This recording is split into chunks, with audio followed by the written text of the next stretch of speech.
So your kid falls off their bike, playground equipment, monkey bars, swings, and now they're complaining of their arm hurting. How can you tell if their arm is broken without taking an x-ray? That's what we'll go over today.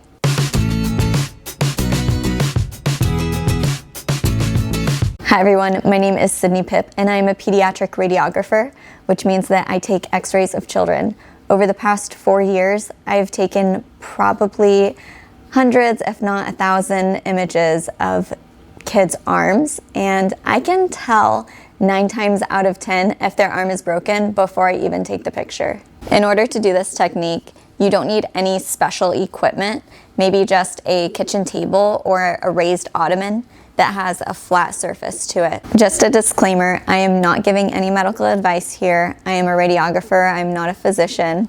And if your child is complaining of arm pain that lasts greater than 24 hours, then I would definitely suggest that you have them seen by a medical provider. This can either be their primary care provider that can place an order for an x-ray, an orthopedic office that has walk-in clinic hours, an urgent care visit, or even a trip to the emergency department. If your child's arm has an obvious deformity, then definitely go to the emergency department. I would suggest going to a hospital that has a surgery center attached to it just in case. That way, if they need to go to surgery or have their break reduced, then they're able to do that without being transported by ambulance. For this example, I'll be using my dining room table. I'm not going to be sitting in my chair because it makes me too elevated. I need my humerus to be straight in line with the table. So my shoulder and my elbow need to be on the same plane. So even kneeling down, I'm gonna duck a little bit more. That way my humerus is flat against the table. From this position, we'll simply turn the wrist so that the thumb is up. Now, in doing this motion, if your arm is broken, it's going to create a lot of pain. A lot of kids, when their arm is broken and they try to turn their thumb up to make their wrist what we call a lateral position, then they'll either show it on their face that they're in a lot of pain, or they'll start to move their shoulder up in order to try to get that lateral position and reduce the tension within the arm.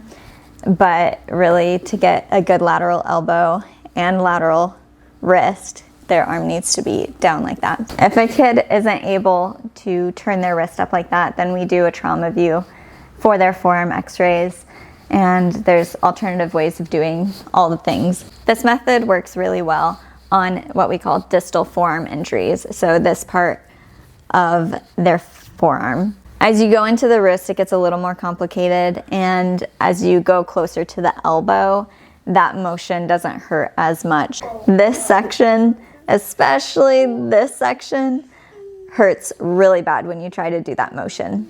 Another thing to consider is pain tolerance. I had a patient who completely broke their radius and ulna after falling off of playground equipment, and she did not flinch a bit. She was a beast, and I told the mom, I was like, man, you'd think that she was a redhead with her pain tolerance. And then there are kids who get like a little tiny, what we call as a buckle fracture, and they're screaming, crying, and making a fuss about it. They don't handle that pain very well. Ultimately, broken bones hurt, but sometimes those buckle fractures can go a little bit unnoticed because it's so tiny. There are a couple of ways that an arm gets broken that I can already tell that they're going to be broken before seeing the patient. One of these injuries are falls from monkey bars from ages, I'd say 5 to 9. People think that their kid is big enough to do monkey bars, but they're not big enough to fall gracefully off of monkey bars.